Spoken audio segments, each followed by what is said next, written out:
Hi, in this video I'll show you how to set up and activate the welcome pop-up for learners in your Academy. The welcome pop-up is a window that appears when a learner first enters the Academy.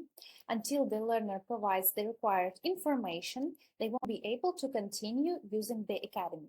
To set up the pop-up, go to the visual settings of your Academy and open the welcome pop-up settings tab. Here, enable the pop-up feature. Next, you can configure the fields that learners need to complete. You can edit existing fields, duplicate them or delete.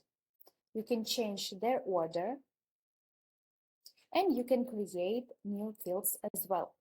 You can also customize the appearance of the pop-up. You can choose one of the available themes or click Custom Settings to create your own design. In the custom visual preferences, you can change the background, text, button, and button text colors, as well as add your own image. You can also customize the text displayed on the pop-up, including the header, the description text, and button text.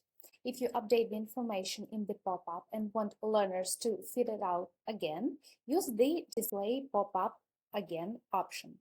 The window will then be displayed again for all users. I hope that helped, and good luck with your Academy.